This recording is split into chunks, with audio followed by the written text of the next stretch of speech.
Kau membentuk hidupku menjadi indah untuk kemuliaan-Mu.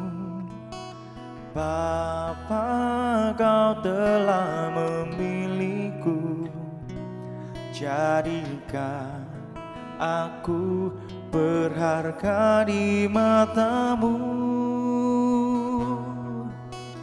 Ini hatiku ku berikan untuk-Mu, hati yang rindu menaikkan nada indah bagi-Mu.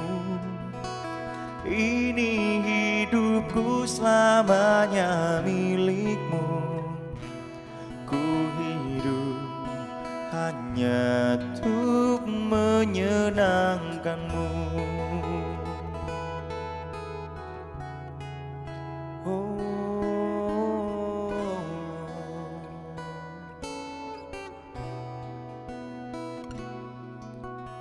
Bapa, Kau membentuk hidupku menjadi indah untuk kemuliaan-Mu. Bapa, Kau telah memilihku, jadikan aku berharga di mata-Mu. Ini hatiku ku berikan untuk-Mu, hati yang rindu menaikkan nada indah bagi-Mu.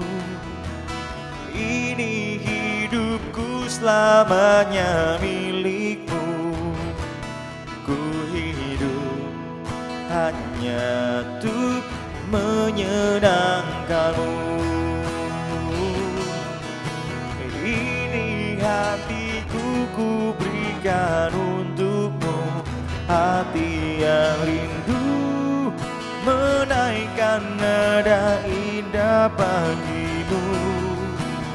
Ini hidupku selamanya milik-Mu, ku hidup hanya untuk menyenangkan-Mu. Ini hatiku ku berikan untuk-Mu, hati yang rindu menaikkan nada indah bagi-Mu. Ini hidupku selamanya milik-Mu, ku hidup hanya untuk menyenangkan-Mu. Ku naikkan syukurku buat kasih-Mu dalam hidupku. Hidupku bagi-Mu, pakailah sesuai rencana-Mu.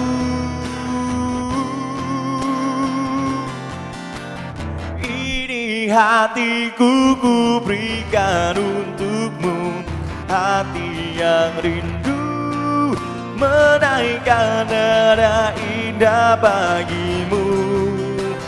Ini hidupku selamanya milik-Mu, ku hidup hanya untuk menyenangkan-Mu. Ini hatiku ku berikan untuk-Mu, hati yang rindu menaikkan nada indah bagi-Mu. Ini hidupku selamanya milik-Mu, ku hidup hanya untuk menyenangkan-Mu. Ku hidup hanya untuk menyenangkan-Mu, ku hidup hanya untuk menyenangkan-Mu.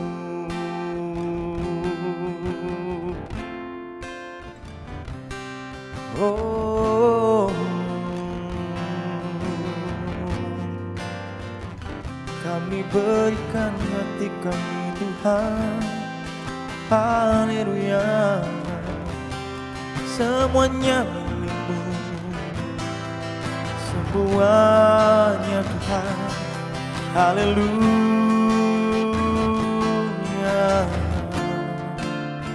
Oh, ini hati kami, haleluya. La, la, la, la. Haleluya, haleluya. Kami berikan semuanya untuk-Mu, Yesus. Haleluya. Oh, haleluya, haleluya. Semuanya bagi-Mu, pujian kami, hati kami Tuhan, syukur kami bagi-Mu, Yesus.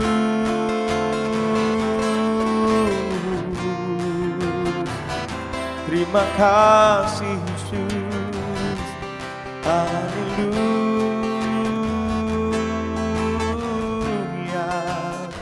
Oh, terima kasih Tuhan, segala pujian bagi-Mu. Oh,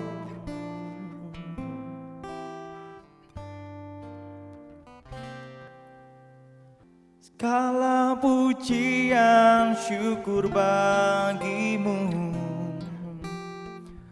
Kau hadir dalam hidupku, kini ku datang sujud di hadapan-Mu, memuji-Mu, menyembah-Mu, Yesus, ku menyembah-Mu.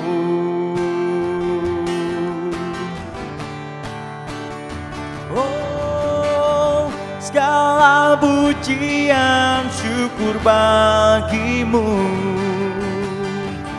Kau hadir dalam hidupku, kini ku datang sujud di hadapan-Mu, memuji-Mu, menyembah-Mu, Yesus, ku menyembah-Mu.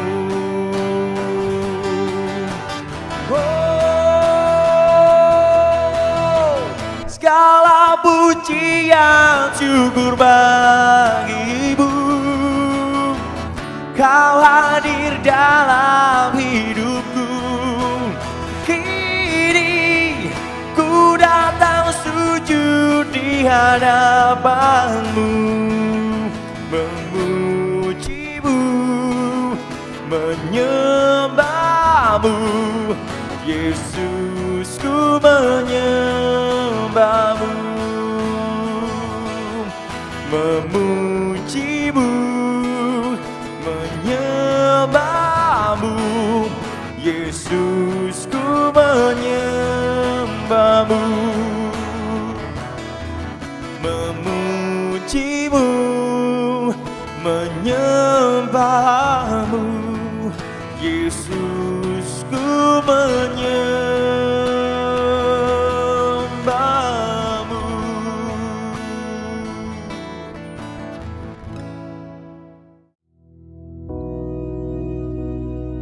Bapa kami yang di surga, dikuduskanlah nama-Mu, datanglah kerajaan-Mu, jadilah kehendak-Mu di bumi seperti di surga.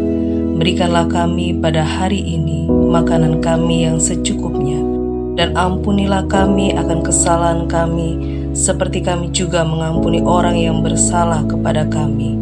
Dan janganlah membawa kami ke dalam pencobaan, tetapi lepaskanlah kami daripada yang jahat, karena Engkaulah yang empunya kerajaan dan kuasa dan kemuliaan sampai selama-lamanya. Amin.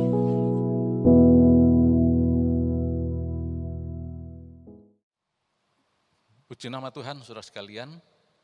Mari saat ini kita lanjut lihat kembali di dalam Filipi pasal yang keempat. Kemarin kita sudah bahas ayat yang keempat. Sekarang mari kita lanjut, kita baca ayat berikutnya. Dikatakan dalam ayat 5, hendaklah kebaikan hatimu diketahui semua orang. Tuhan sudah dekat. Nah, dikatakan di sini ada kalimat Tuhan sudah dekat. Ini merupakan suatu peringatan untuk kita semua agar kita selalu siap sedia, berjaga-jaga, waspada. Karena waktunya semakin dekat dan semakin dekat. Dibanding kemarin saja, hari ini jelas lebih dekat lagi. Namun kita memang tidak tahu kapan itu akan terjadi. Kapan Yesus datang kembali itu. Tapi yang pasti dia segera dan ini semakin dekat. Tanda-tanda semakin jelas menunjukkan semuanya ini. Nah, mari kita lanjut lagi sekarang dalam ayat yang ke-6. Janganlah hendaknya kamu khawatir tentang apapun juga, tetapi nyatakanlah segala hal keinginanmu kepada Allah dalam doa dan permohonan dengan ucapan syukur. Nah, dalam ayat 6 ini paralel dengan apa yang sudah diungkapkan di dalam ayat 4, yaitu bersukacitalah, maka sekarang jangan khawatir. Karena sukacita dan kekhawatiran itu sebetulnya oposisi, berlawanan. Orang yang bersukacita adalah orang yang tidak dikuasai kekhawatiran. Orang yang khawatir adalah orang yang tidak punya sukacita. Nah, inilah yang hendak disampaikan oleh firman Allah kepada kita, yaitu janganlah hendaknya kamu khawatir. Nah, saudara sekalian, kalau kita berbicara mengenai kekhawatiran, mungkin ada orang mengatakan lah, bagaimana kita bisa tidak khawatir? Manusia ada khawatirnya, takutnya, dan sebagainya. Baik, kita tidak bisa menyangkali adanya khawatir ini. Ya, tetapi jelas sekali di sini dikatakan janganlah hendaknya kamu khawatir. Ini suatu perintah yang jelas sekali. Nah, untuk itu mungkin saya akan ungkapkan di dalam bahasa Yunaninya supaya kita bisa jelas ya apa sebetulnya yang dikatakan. Nah, di dalam bahasa Yunani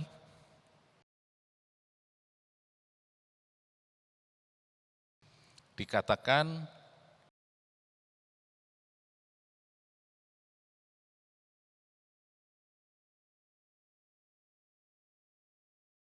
miden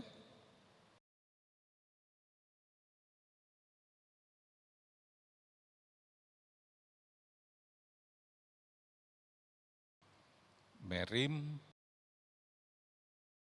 nate. Nah, kata miden itu jelas menunjukkan jangan dengan alasan apapun. Nah, ini kata merim nate ini adalah bentuk imperatif yang menyatakan perintah, khawatir. Janganlah kamu khawatir. Nah, ini berasal dari akar kata merim nao, yang berarti worry, anxious.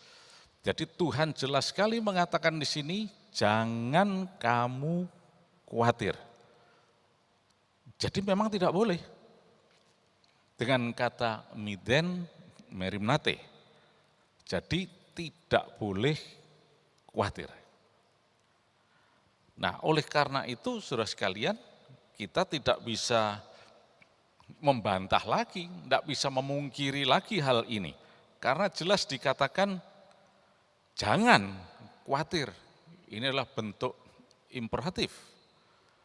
Jadi kita tidak punya alasan lagi untuk mengatakan, ya tapi kan manusia, ya ada khawatirnya dan sebagainya. Nah lalu gimana kita bisa terhindar dari kekhawatiran ini? Alkitab cuma mengajarkan pertama-tama tidak boleh khawatir. Jangan khawatir. Ya, jelas tadi dikatakan miden merimnate. Nah sekarang gimana ini bisa terjadi? Nah puji Tuhan. Tuhan Yesus adalah Allah yang baik.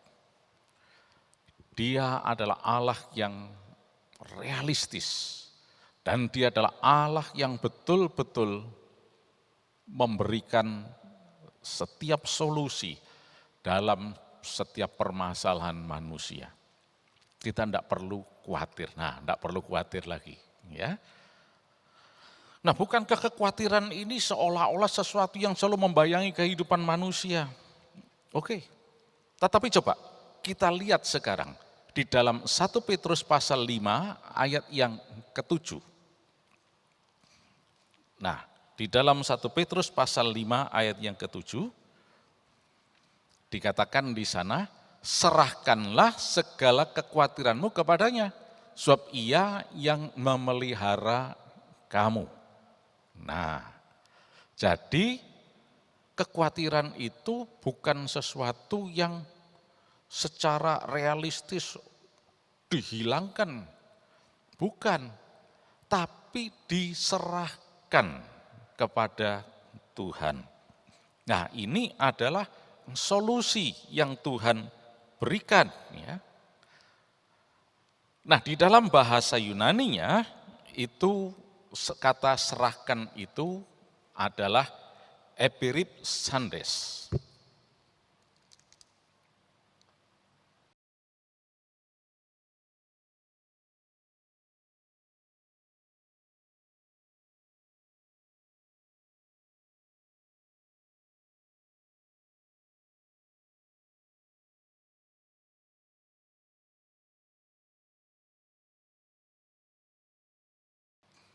Epiripsandes dari akar kata epiripto. Nah, kata epiripto ini unik. Dikatakan di sana ini adalah bentuk partisipel, ya. Jadi menyerahkan. Kata epiripto, akar kata epiripto dari epiripsandes ini adalah to cast out, to throw, melemparkan. Jadi kalau Tuhan mengatakan jangan khawatir, tidak boleh khawatir, itu Tuhan memberikan jalan keluarnya, yaitu apa? Mengingat orang mungkin kesulitan untuk bisa terhindar dari kekhawatiran, maka ketika kekhawatiran menghinggapi dirinya, Tuhan mengatakan di sini, lemparkan. Nah, coba kita lihat kembali dalam ayat 7 tadi, dalam 1 Petrus 5 ini, dilempar kemana ini? Serahkanlah segala kekhawatiranmu kepadanya. Nah, jadi harus dilemparkan kepada Tuhan. Ini solusi yang Tuhan berikan.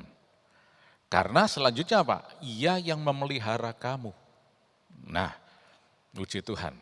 Sekarang jelas bagi kita bahwa wabah ini bukan cuma, atau pandemi ini bukan cuma virus COVID-19 saja, tetapi juga kekhawatiran. Ini juga betul-betul seperti wabah yang menguasai kehidupan manusia. Dan seolah-olah manusia tidak bisa terhindar atau lepas darinya. Padahal dilarang, jelas sekali, jangan khawatir. Tetapi mengingat manusia mungkin tidak berdaya, Tuhan katakan ya sudah, kalau memang tidak berdaya, lemparkan, serahkan kepada Tuhan. Sebab Dia yang memelihara kamu.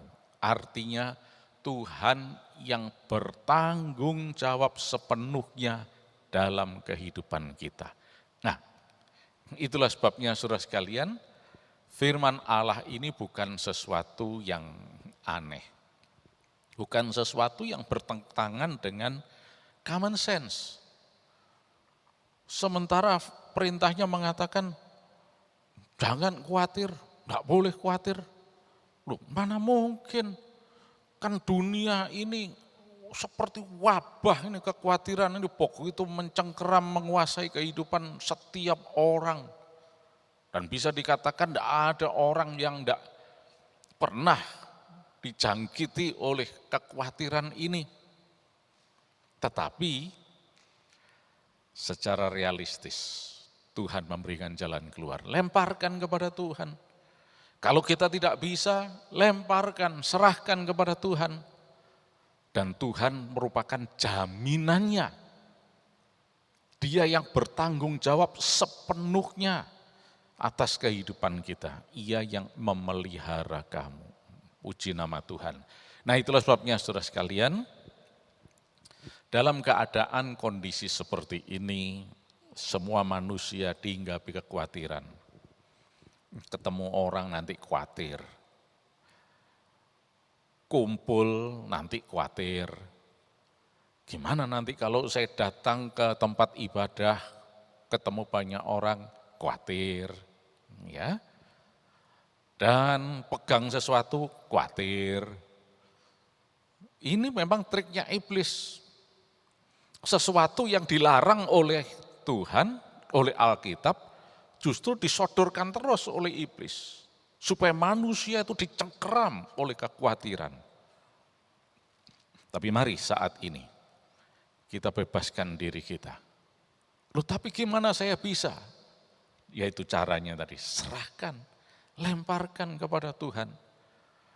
Tuhan, mau tidak mau, saya ini harus ketemu orang, Tuhan.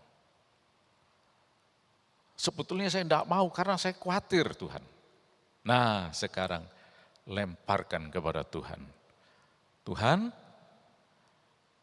aku tidak khawatir lagi, aku serahkan kepadamu, Tuhan.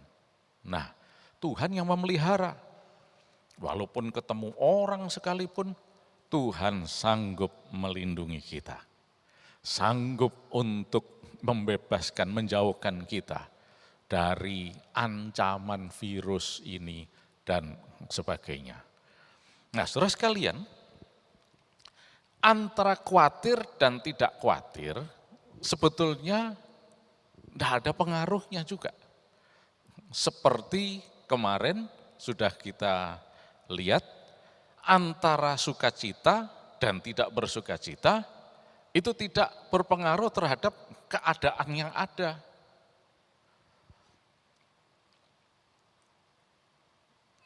Berita gembira, tapi kita tidak mengerti, ditanggapi dengan tidak ada sukacita.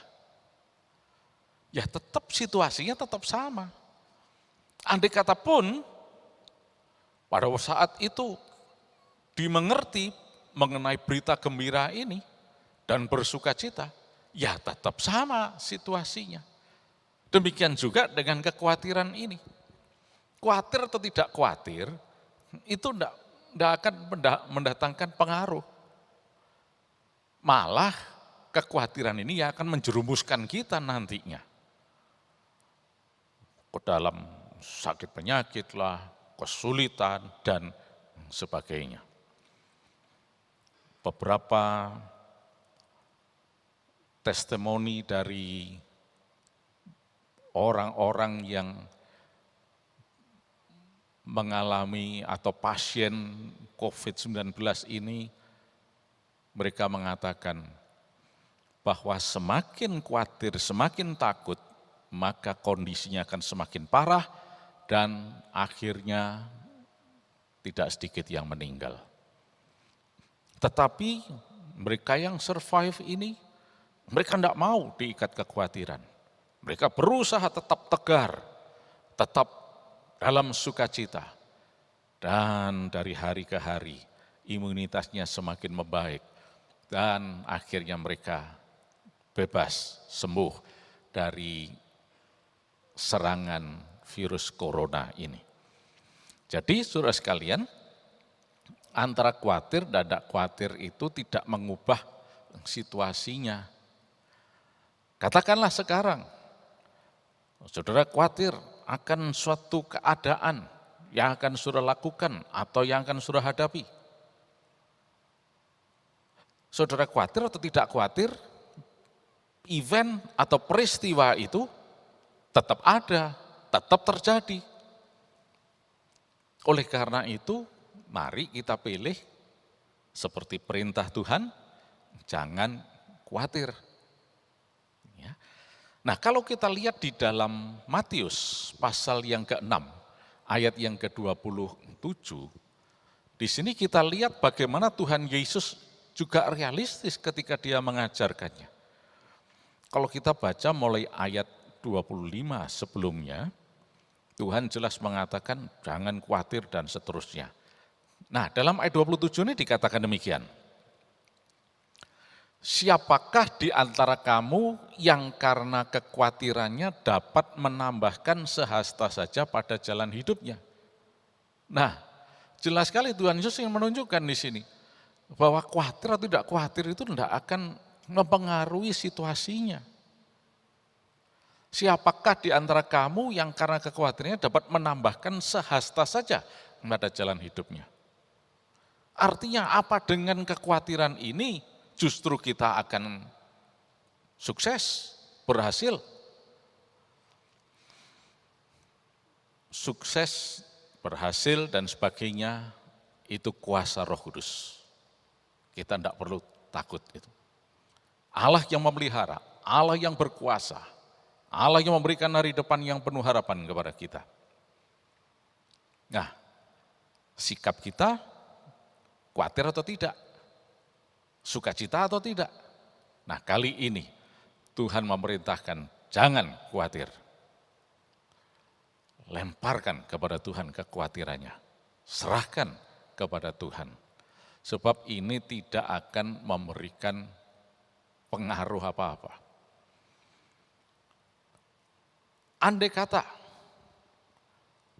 kondisi tubuh seseorang, wah sudah mulai demam tinggi dan sebagainya, wah dicurigai nih, jangan-jangan ini kena COVID-19 ini. Khawatir atau tidak, kondisinya tetap sama. Malah dengan kekhawatiran, malah nanti akan menyebabkan hal yang lebih serius lagi. Tapi kalau tidak khawatir, serahkan pada Tuhan dengan mengatakan, Tuhan adalah penyembuhku. Adonai Rofe, Tuhan penyembuhku. Nah, mujizat terjadi. Oleh karena itu, saudara sekalian, mari saat ini kita pegang firman Allah ini. Dan kita tidak perlu takut akan apapun. Apalagi hari Tuhan sudah semakin dekat. Nah, kembali ke Filipi pasal 4 ayat yang ke-6 tadi ya, yang mengatakan jangan khawatir dan kemudian lemparkan khawatir itu kepada Tuhan. Nah, sekarang di dalam ayat 6 ini diakhiri dengan nyatakanlah segala keinginanmu kepada Allah dalam doa dan permohonan dengan ucapan syukur. Artinya apa? Kita mau merendahkan diri, mengandalkan Tuhan. Dan Tuhan yang akan beracara. Tuhan yang akan bertindak. Tuhan yang akan menolong. Tuhan yang akan melepaskan. Karena Yesus kita adalah juru selamat, penyembuh kita. Puji nama Tuhan. Mari kita berdoa. Terima kasih Tuhan. Kami serahkan kekhawatiran kami dalam tangan-Mu Tuhan. Kami percaya Engkau yang memelihara kami. Dan Engkau Allah yang berkuasa atas segalanya. Engkau Allah yang ajaib Tuhan. Tidak ada perkara yang sukar bagi Engkau. Tidak ada perkara yang mustahil bagi Engkau Tuhan. Keadaan ini tidak akan bisa membinasakan kami. Karena kami ada dalam perlindungan kuasa-Mu Tuhan. Oleh karena itu saat ini, di dalam nama Yesus, sepanjang hari ini, setiap orang yang mendengarkan firman Allah ini, diberkati berkelimpahan. Dan kuasa darah Yesus akan melindungi, menjauhkan dari segala gangguan bahaya apapun, dari sakit penyakit bahkan virus corona Tuhan. Di dalam nama Yesus semuanya sehat, dan Tuhan memberikan keberhasilan, tidak akan ada kekurangan, tapi berkat yang berkelimpahan. Dan hari depan yang penuh harapan. Di dalam nama Tuhan Yesus Kristus. Haleluya. Amin.